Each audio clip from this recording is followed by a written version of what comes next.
Césarée François. L'ananas, d'abord, il faut avoir le rejet, la matière végétale. On appelle la matière végétale. Après avoir cassé l'ananas, il y a des carottes, la tige, l'ancienne mère de l'ananas qui produit des rejets. Et ces rejets-là, on les récolte et puis on les replante. L'origine, vous savez, il y a des pépins dans l'ananas, des petites graines noires qui sont dans l'ananas.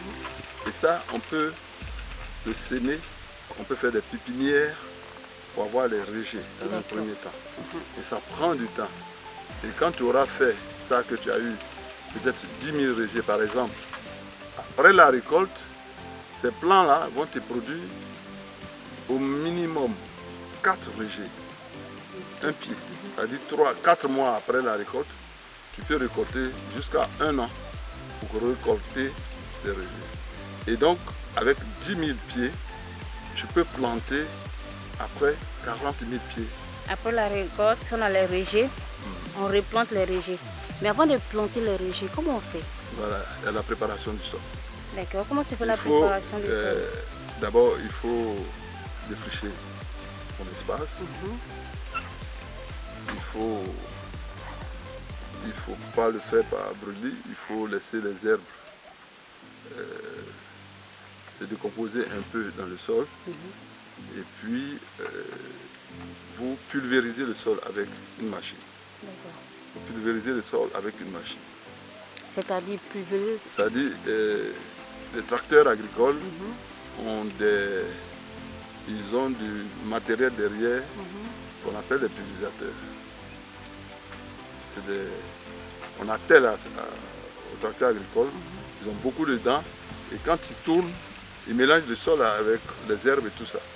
Donc après l'avoir pulvérisé, vous pouvez laisser les herbes pourrir pendant 2 ou 3 semaines. Vous venez labourer. Vous changez les dabas derrière et vous labourez maintenant le sol. Après avoir labouré, vous attendez encore 2 semaines, vous revenez pulvériser pour mélanger, pour bien préparer le sol. Et à ce moment-là, vous pouvez commencer à planter. Après le planting, 3 semaines, 1 mois, vous apportez le premier engrais. D'accord, c'est quel type d'engrais? Bio, chimique? On met les engrais chimiques. Moi par exemple, je fais un peu de production bio.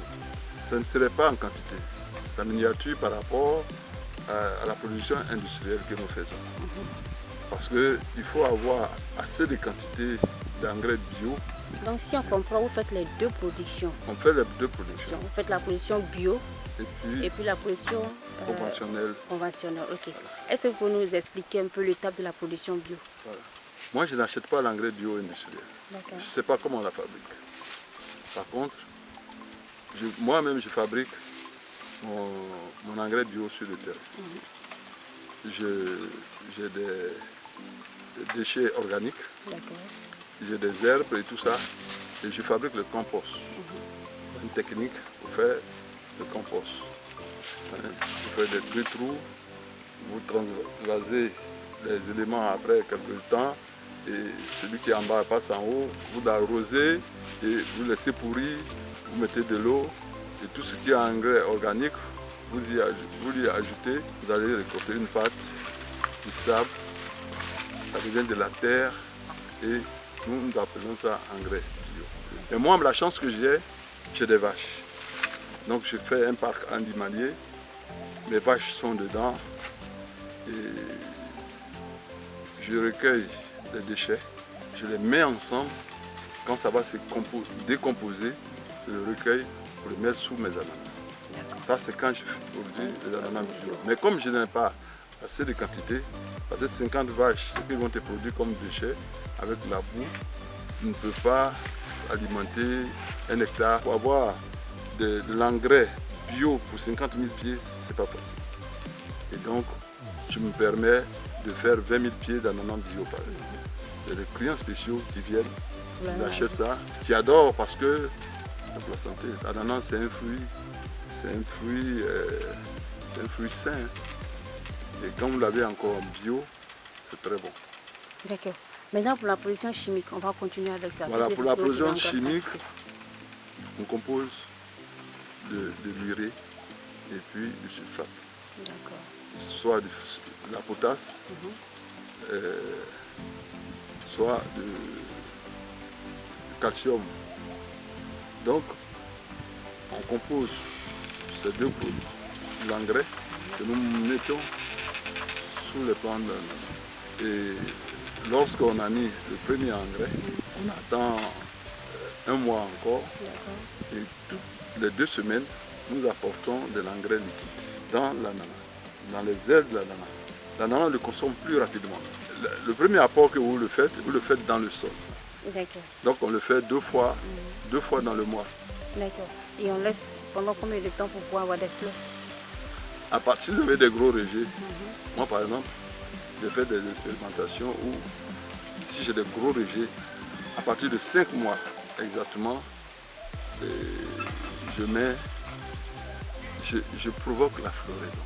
Il y a une technique pour provoquer la floraison. C'est comme c'est une plantation industrielle. Comme c'est une plantation, vous voulez récolter par exemple 50 tonnes à l'hectare. Mais il faut que tous les plants produisent le même jour. Et donc il faut inciter la plante à fleurir. Donc toute la quantité de plants que tu as sur le terrain doit fleurir le même jour.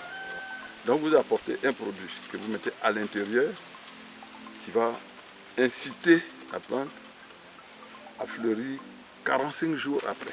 Vous les suivez et quand un enfant naît, il faut le nourrir. Vous pouvez continuer à apporter un peu d'engrais toujours à la plante pour avoir des gros fruits. Et jusqu'à une certaine étape, vous ne mettez plus d'engrais parce qu'il ne faut pas que dans la consommation,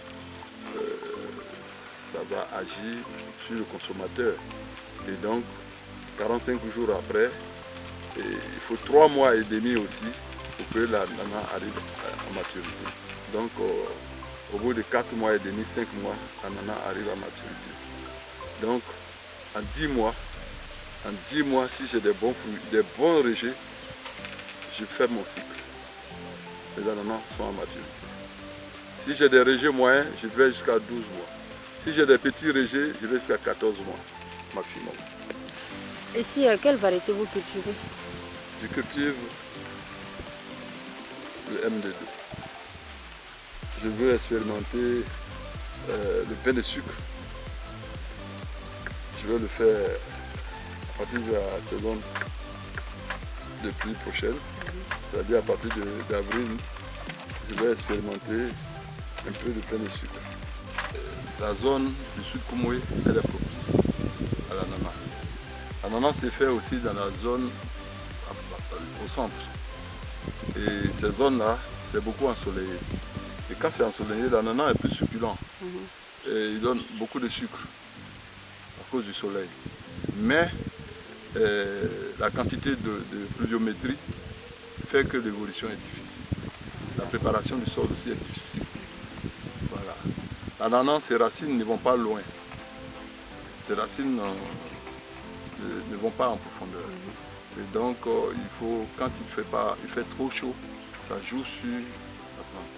Donc, dans la zone où il ne pleut pas assez, il n'y a pas besoin de trop de pluie, mais il faut que ce soit quand même des pluies qui arrivent par période. L'ananas ne peut pas souffrir. Sur la ligne, entre les plants, nous laissons 30 cm entre les plants. D'accord. 2 lignes font un billon.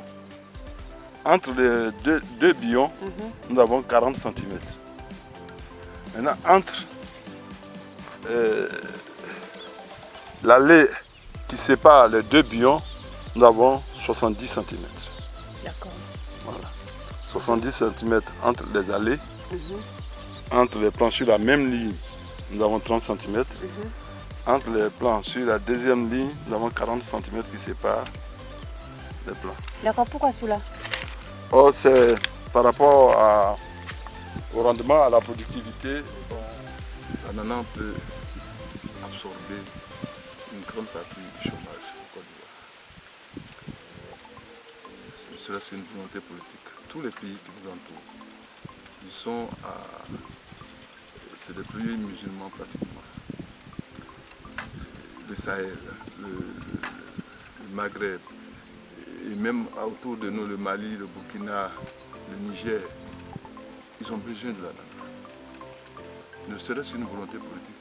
Tous nos étudiants en agriculture, même les ingénieurs, ils vont aider à produire et on va exporter ces produits-là.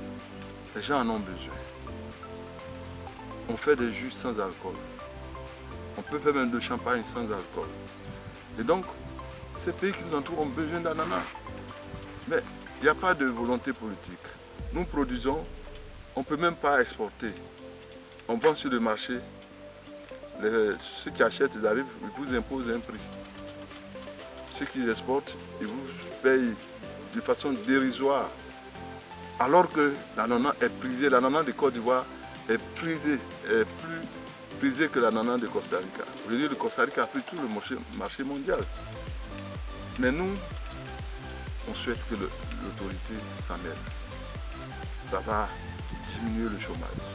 Tous nos jeunes étudiants qui sont dans l'agriculture, même les ingénieurs, s'ils font de ça leur affaire. Lorsque vous produisez quelque chose, qu'il y a déjà un preneur, mais qu'est-ce que vous avez comme difficulté? Alors que c'est propice, la production est propice en Côte d'Ivoire. On peut produire autant de tonnes, on peut avoir l'acheteur au Burkina, l'acheteur au Mali, en Sierra Leone, plutôt en Mauritanie, dans les pays arabes, au Maroc, par-ci, par-là. Donc que l'État fasse un peu d'effort pour pouvoir aider à exporter ces produits-là vers ces pays limités.